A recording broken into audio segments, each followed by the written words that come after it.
Paying for business school is expensive, but what if you didn't have to go it alone? That's where Juno comes in.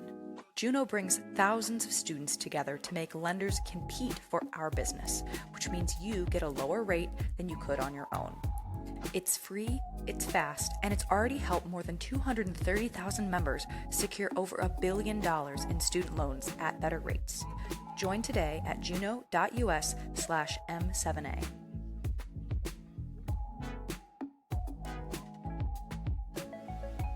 If I'm talking to somebody that's like a first year student, they sound stressed about like getting their job. I'm like, oh my God, if you are at business school and you are stressing yourself out, you are doing it entirely wrong. Hello. Our guest today is Brian Willis. Brian is a Wharton grad from the class of 2023. Before business school, Brian followed what he describes as a dime a dozen finance career, but he has a unique take that he's going to share today on why he wanted to go to business school. In addition to sharing about the journey to getting to his MBA, Brian is going to talk a bit also about what he's doing now at Alpine Investors as an investor in residence. Brian, welcome. We are so glad you're here. Good to be here. Thanks for having me. So let's jump right in. Can you give us a little bit about where you're from and where you went to undergrad? Yeah, so I grew up in northern New Jersey in a town called Rutherford, New Jersey, which is like 9 miles from where I'm sitting today. If that sounds even moderately familiar, it's because the Giants play in East Rutherford. So like right in the Meadowlands, just north of Newark Airport. I went to Notre Dame for undergrad.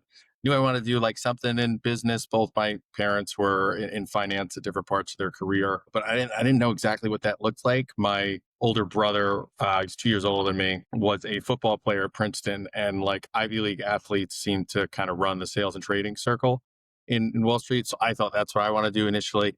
And then after a summer internship in sales and trading, realized it was not what I wanted to do, kind of slowly found my way to investment banking and then private equity and then business school, which is what I'd refer to as that dime a dozen path where you see quite a bit of us at business school. Yeah, for sure. I'm curious, when did the idea of business school enter the thought process for you? Basically, when I got to my private equity firm, GTCR, they're based out of Chicago. So I did 2 years in New York and then 3 years in Chicago. And that is like, it's an amazing private equity firm. I love the people I work with. On the first day, when you're, like functionally orientation with them, they give a speech that is like, we will support you in whatever you want to do. Business school, next job is something entirely different. Like you just let us know, but you can go anywhere you want, but you can't stay here. And that's part of it. But there's, at that point, they've been around for 40 plus years at this point. Like, so there's a long history of people going somewhere. So it's not as scary as that might sound, I guess. But I knew that most of my peers, I guess there was 10 of us, probably 7 or 8 of us went to business school, I think, maybe 6, probably 7. And so super, super common to see everybody do that. But like I hadn't taken my GMAT in undergrad, for example. Like I wasn't really planning to go, but started ramping up into that as soon as I left Deutsche Bank because I knew GTCR would kick me out. Now, is it something where like when they say you can't stay here, would they welcome you back after the MBA? Yeah, that's possible. Again, same thing. I think one person from my class, maybe 2 are back out of like 10-ish. Like it's rare. It's also like you're on these different teams. So there's only a couple jobs. So like there's a guy a year below me who I'm good friends with. He is now a vice president in the group that I was in after doing business school. As a result, there won't be another new vice president of that group for like 3 years. So for all I know, they could have like somebody great in their team and then, still not have a spot for them. So fairly uncommon. And I think part of the reason for Alex's question is we had so many classmates, as I'm sure you did too, who are dying to get into private equity, right? That's what they're going to get their MBA for, and they're fighting for those few spots. When you thought about and said, okay, well, if I can't stay here, I'm going to get my MBA. Did you have a sense of what you were going to use? Did you think you were going to stay in PE, go somewhere else after? How did you think about using that MBA? I would say that I wasn't even really sold on the MBA until much later. So I was enjoying private equity enough. I kind of figured I would move back to the East Coast at some point. So I started at Wharton in 2021. And at the time, the markets were really hot. It was a great time to be in private equity. Things were super busy post-COVID. So I felt like in the last, year of my time at GTCR was the first time that those like headhunter emails that were coming in started looking really interesting. Like I was saying like, oh, those are actually like jobs I might be excited about versus just another lateral stay out of the rat race. So for me, I wasn't like totally sold on it until later. And I had a boss that was a huge proponent of it. and no skin in the game kind of advice of just saying to me, hey, like, I just really see the value in it. It's good to slow down for 2 years. It's a drop in the bucket in the course of a career. Like, don't be afraid to just slow down for 2 years because you're really like, you're running really hard in those first 5 years when you're doing, 2 years of banking, 3 years of private equity. Yeah. So I think they like, I just loved my boss. He was awesome. And he helped really like guide me toward it. But I would say what ultimately pushed me over the edge from the MBA standpoint is my dad was sick. And so it felt like, oh, this is an appropriate time to really slow down and be available.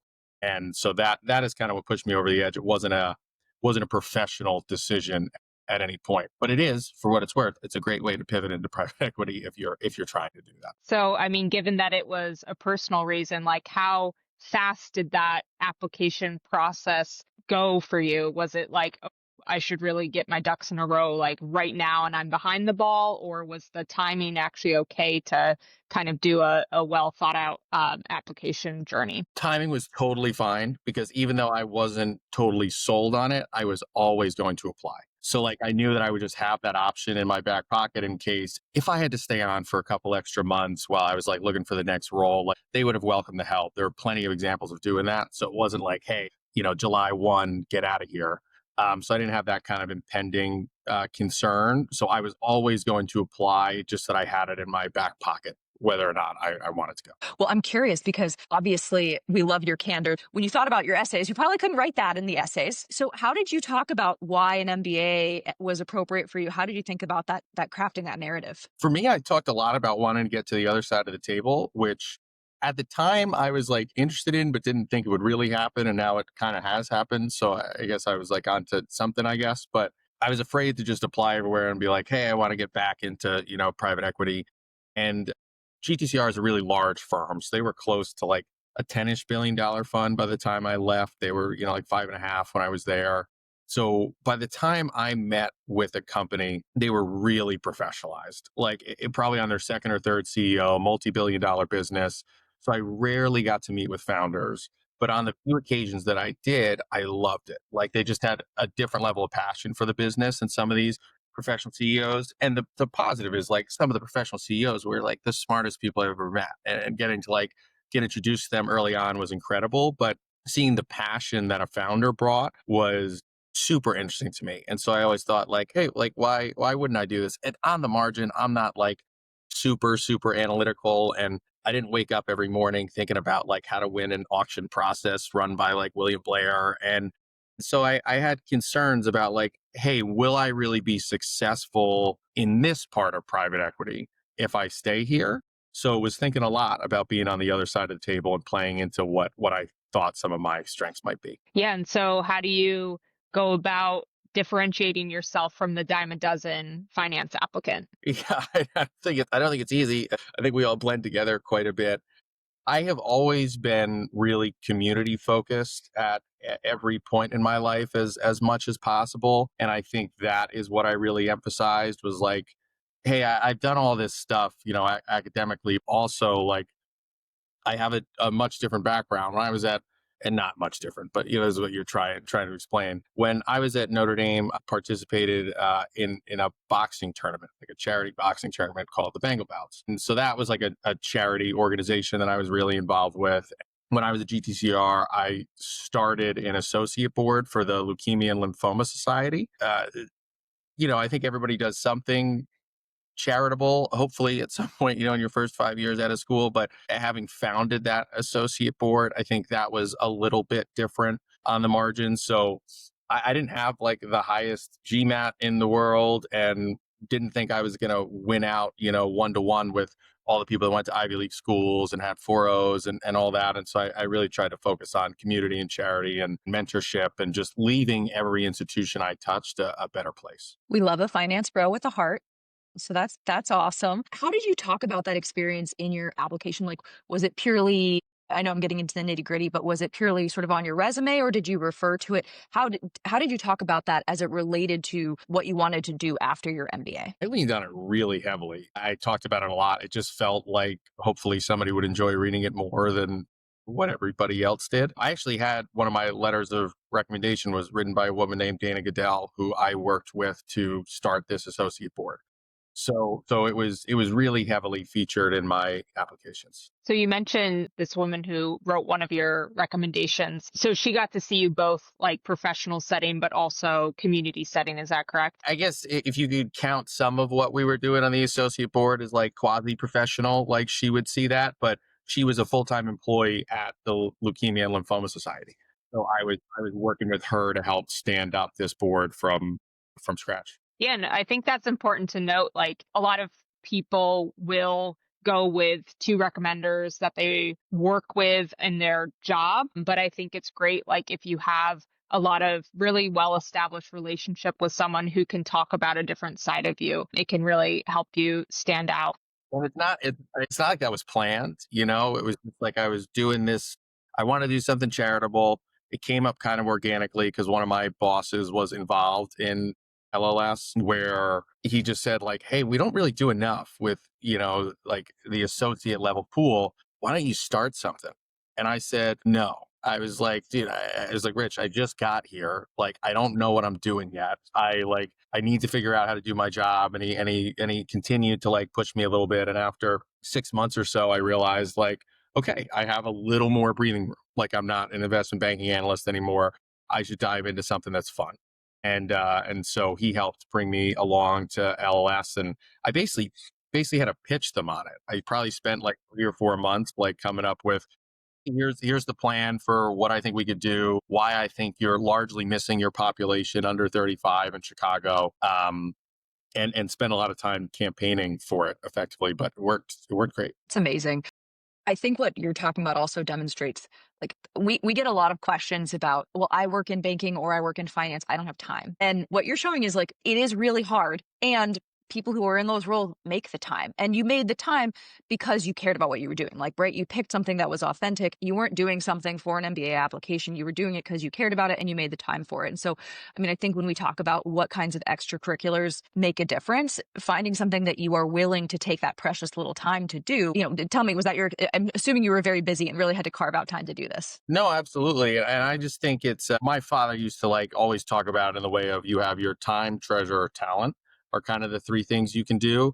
And none of us are really in a position to treasure. Like we don't have a lot to donate early on in our lives. You want to focus on time and talent. And kind of throughout my life had been pushed into that. And so I've been doing some kind of cancer fundraising since I was probably like 12 years old, like I lost my aunt to cancer when I was in the 8th grade and we were very close. And so I've been doing I used to shave my head when I was at Notre Dame, like every year for St. Baldrick's, like little things. Right. And so for me, I just knew I want to do something with cancer. There's a lot of people there's some amazing like educational organizations that GTCR was really involved with. And that was all stuff that like interested me, but I just wanted to do something with cancer and there wasn't anything there yet. And I said, okay, if there's nothing there, I guess I should just try to build it. So I think you should always just do something that you're really passionate about because that's how you make the time for it. It didn't feel like a burden. I felt like, oh man, I'm doing something really cool here and hopefully help make a difference. I think that's awesome. Did you think about and talk about like would something related to fighting cancer, raising money for cancer be part of your like long-term, call it both like career path or extracurriculars when you were writing about your long-term vision? I don't think it came up a ton in applications because I just didn't know exactly what it looked like on campus. And I also just knew that I would probably try something a little bit different while I was there. So to be specific on Wharton, for example, in my application, I talked about Fight Night because I had mentioned how when I was at Notre Dame, I did that Bengal Bouts, that boxing tournament. So I had a couple of years of boxing experience, specifically in the charity boxing world. So I knew how to fundraise, knew how to do all these things. And so I wrote about like, hey, I can tell you day one, like I don't know exactly what clubs I'm going to join, but I know I'll be doing Fight Night. And so I got involved with that as soon as I got on campus. That was what I threw myself into the most. Fight Night is a one-night charity boxing event where it is Wharton students versus the rest of Penn. historically it has looked a lot like Wharton versus law. Like those are the two main ones. But in the 2 years I was there, we had a decent amount of folks from other graduate schools involved as well. But so I was spending a couple days a week helping coach these people. And then on actual fight night, like that was a working night for me. I came in and I was in the corner for all these. So it's this huge party for everybody. And I would have to like catch up with my friends at like 11 o'clock at the after party because I would be like in gear in the corners for everybody, and it had so much fun. It was like one of my favorite things at Wharton was getting to really dive into that. That sounds like a blast. Another question we get all the time is, well, how do I make my like why this school specific? This is a perfect example of like you said, I want to go to Wharton because I want to be involved in this. And here's what I've done in my past that proves that I actually mean it. It's not some random, you're not saying because of the alumni network. You were very thoughtful about like, I'm going to join this thing and here's the backup to say. With that being said, when you were thinking about what schools were most attractive to you with this vision of, okay, I want to go be an operator. Really, you said you want to be on the other side of the table. How did you choose what schools you applied to? Pretty pragmatic. And historically, the people at GTCR had gone to Wharton, GSB, or HBS. And that is where our partners were from for the most part. So that is where you felt like you were going to have the most pull. I also was really set on making sure that I wasn't staying in a city where I had been before. So I crossed off Chicago and New York. I said, if I'm going to do 2 years. And so that obviously, that erases a lot of really good schools. If you say, hey, I'm not going to go to Chicago or New York. So I just applied to those three and figured they would all be able to give me what I was looking for.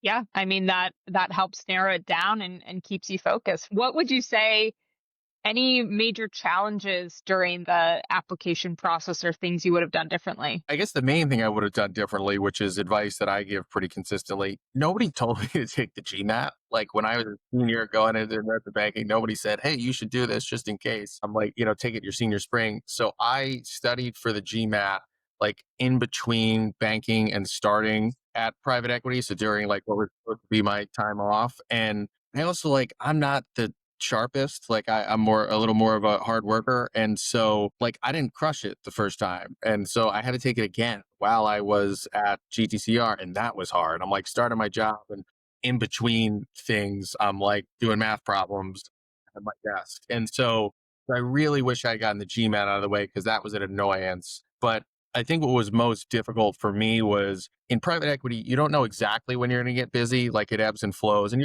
there's obviously some consistent level of busyness, but I got really, really busy right before applications were due, like was just working on a tough project.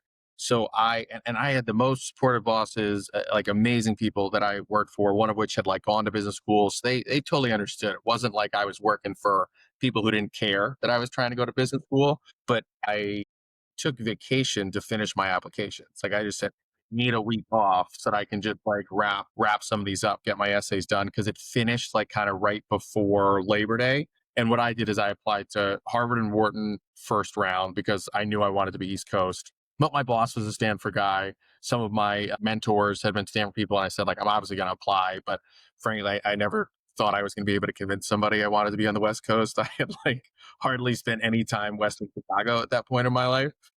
But I still wanted to apply because it's, an amazing place. But I had to like take a week off to wrap up my applications. And I should be so lucky. It's almost that I shouldn't treat that as a challenge, but like I was doing pretty well on timeline.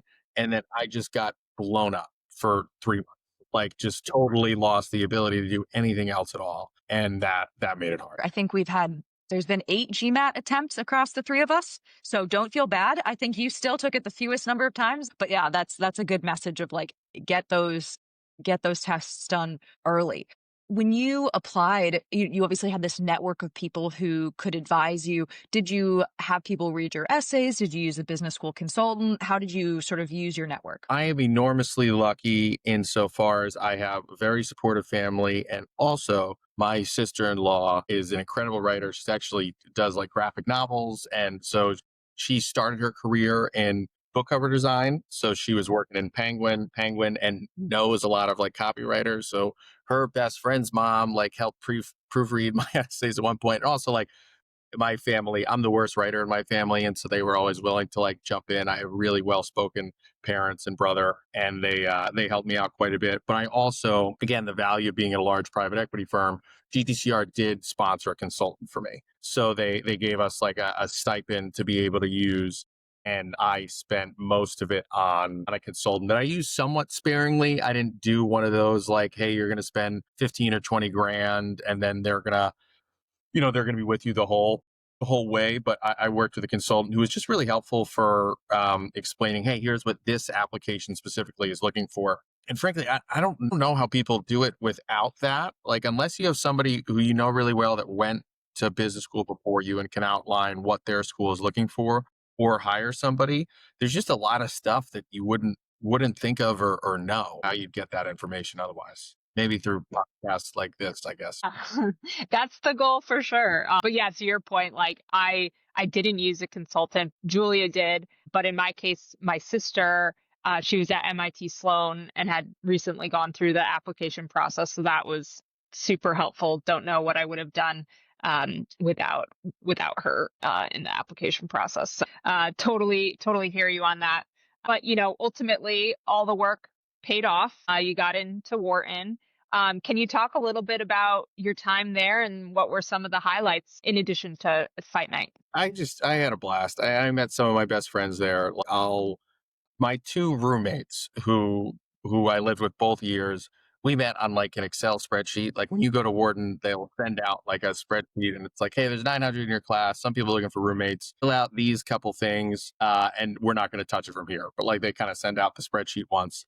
So I met these two guys and I was just in one of their weddings in March. And then the other one I'm officiating in August. And they're like two of my closest friends and we got to live together both years. So like that's always going to stick out as like a key positive for me. But I got to see the world, like did a lot of travel. I got to just slow down. I don't think you realize how tightly wound you are early in your career until you unwind. And so just being able to slow down and enjoy things a little bit more was great. And then what I had touched on earlier is there were some things I got to do that like would have never been possible, can't ascribe any kind of monetary value to them. Like my nephew was born about a month early when I was in the middle of finals. And so I just messaged my teacher and said, hey, I got to go home a week early because my nephew's coming a month early and my brother doesn't have a crib built and I got to like just go play uncle for a few weeks. And I just moved to Princeton, New Jersey with my brother and sister-in-law for like a week and a half.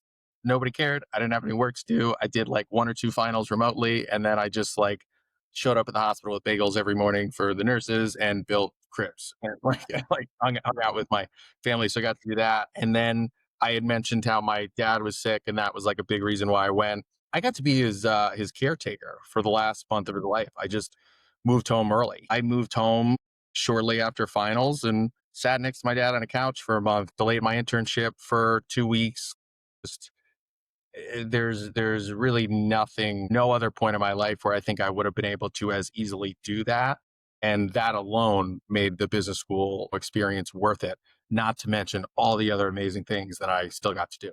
We're so sorry for your loss, but we're also, I think that's amazing that you got to spend that time. That time is precious, right? Time, treasure, and talent. And so you got to spend some of that time. Those 3 T's are going to stick with me. So you really did maximize, it sounds like, what you would hope to go do. You spent time with family, you slowed things down, you made great friends. When you think about from a career perspective, what else did you learn about new industries that you could get into? How did Wharton and your experience change what you thought you wanted to do? Or did it keep you on the same path? You learn a ton because you finally get exposed to other people. Like when you're in banking and private equity, like everybody kind of looks the same or at least wants the same thing. And suddenly, 90% of your classmates have done something else. So you get exposed to a ton of new industries. I also think that professionally, business school is probably the best opportunity for serendipity in your life. Like you're going to meet incredible people throughout your career, but when people are busy, you're just a little bit less likely to do something. When you have 2 years to just kind of let things happen to you a little bit. And I was going through the steps. I was just starting to apply to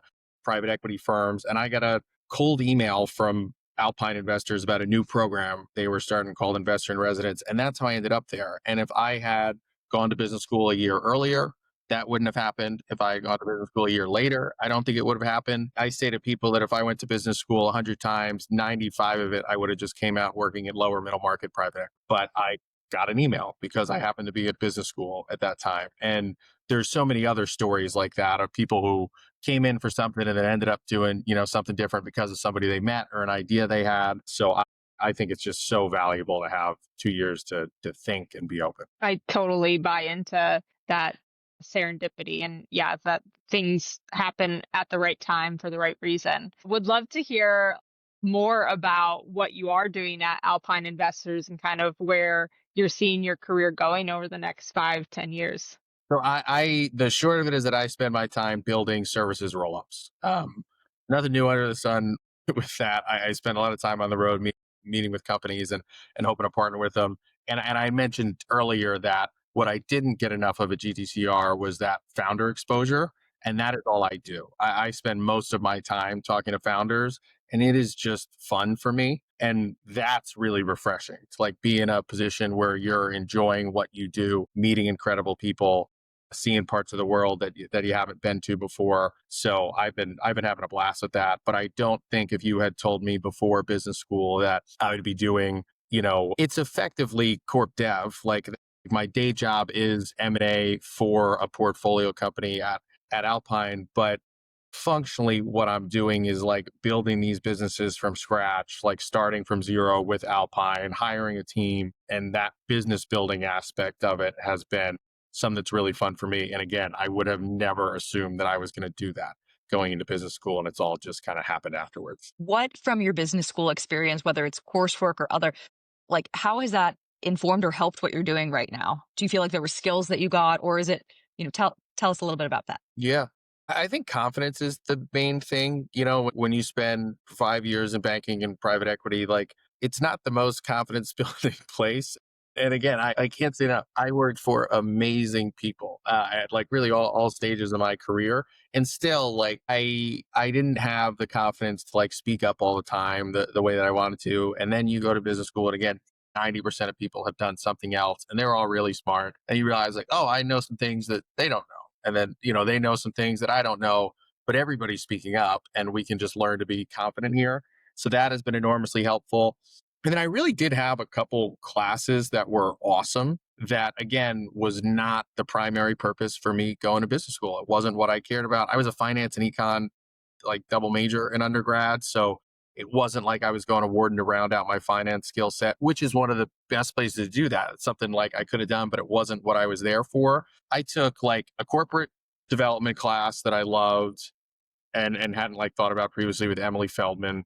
I took a like strategy implementation class with a woman named Christine Gartenberg, who's awesome, who I still talk to, fairly consistently. And that helped me think about like operators and business. There were a lot of speakers that would come into the class, and that was exciting. I took a like scaling enterprises course with Gad Alone. That was a phenomenal course and was all about, again, starting from scratch. Like basically, when do you add infrastructure to a business and what's too early versus too late, and how do you help manage these businesses that are scaling really rapidly?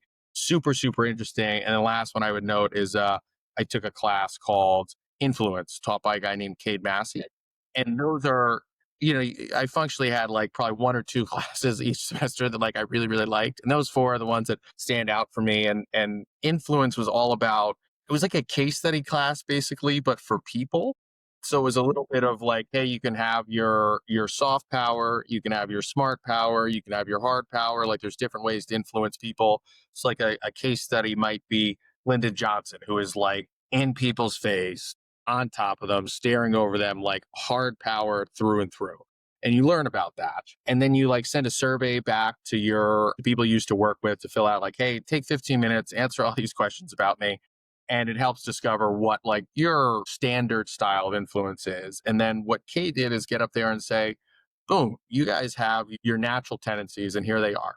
And this is how you have influenced people up until this point in your life. What you have to know is that you can just build a toolkit and you can do other things. You just have to learn how to do them. And the short of it was like, you can have a growth mindset about the way that you interact with people. I think a lot of people think I could learn valuation or I could learn how to code or I could learn how to do like these technical skills feel like something you can do. And he was all about, no, you can learn about how to interact with people and manage, and just realizing that you could step out of your comfort zone with how you interact with people was really formative for me and something I hadn't really thought about up until that point. What did you find out your style was?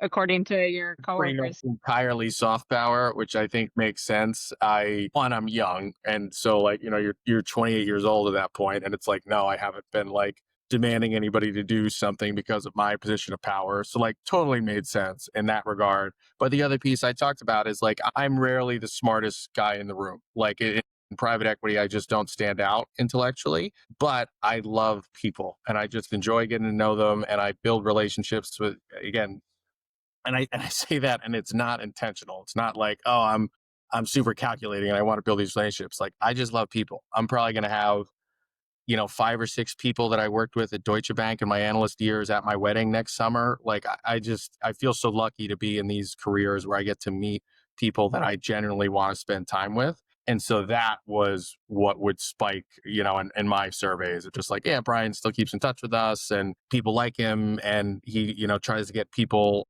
on board, like kind of coalition building. And it's kind of funny to look at yourself through like a survey of like, well, here's how other people think that you build things, and without really doing it consciously yourself. It's amazing the classes that you gave the examples of, and just this last example you dove into. It's so clear how those directly could come into play in your day-to-day work. It's really exciting. Even if it wasn't your intention to like load up on coursework that would lead you and make you better at your job. As we start to wrap up, do you think now that you've gotten a peek at the other side of the table and from your experience at business school and everything that you were exposed to, what are you thinking long term? I'm kind of taking like a 5-year bet here and trying to figure out like, hey, I'm going to try to really operate and build a business and then reevaluate and say, hey, do I want to stay on this side and just be a private equity operator? Or do I want to move back and say, hey, I'd like to go back to private equity, but with a taste of helping build like from the boardroom? Really, frankly, I think I've already realized that I tend to enjoy what I'm doing today more than what I did previously. But the only thing I think about is the stability of it all is quite a bit different than being at a private equity firm. Like I'm on this kind of 5-year perpetual roller coaster of like build, exit, build, exit, build, exit. And that's fine right now. I mean, I take a lot of flights. I'm not around as often as I'd like, but my fiance and I are young. We don't have kids, and like I can do this for a few more years, but I don't know if I want to do it that way forever. So I'm really excited to just spend the next couple of years learning and figuring it out, and having the appreciation that you're never too late to switch or do something new, and continuing to keep that mindset. Well, I'm excited to see where that path takes you. And I imagine without any doubt that you will be quite successful with whatever path you choose. So as we near the end, final question, what advice would you give to people who are thinking about going to business school, already in the midst of the application process? Any last parting words of wisdom?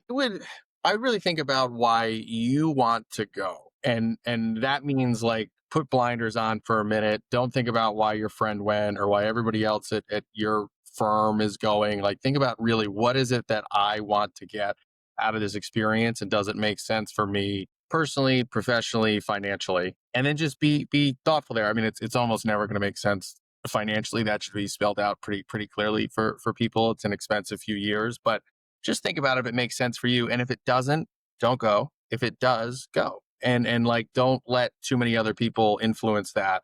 And what I would also say, which is enormously, enormously important, is while you are there, find a way to relax and unwind. I wouldn't even call it harsh, but like probably the most aggressive I am on advice when people call me is if I'm talking to somebody that's like a first-year student, they sound stressed about like getting their job. I'm like, oh my God, if you are at business school and you are stressing yourself out, you are doing it entirely wrong. I know that the recruiting process is stressful, and I was stressed when I was going through it too, but like unless you're directly going for something in that moment, just make sure you're slowing down and take a time for yourself. You don't have to bury your head in your books for the next 2 years. Take that trip, meet your new friends, cook a recipe that takes like 8 hours to make, and just slow down, because you're never going to have an opportunity to slow down like this again.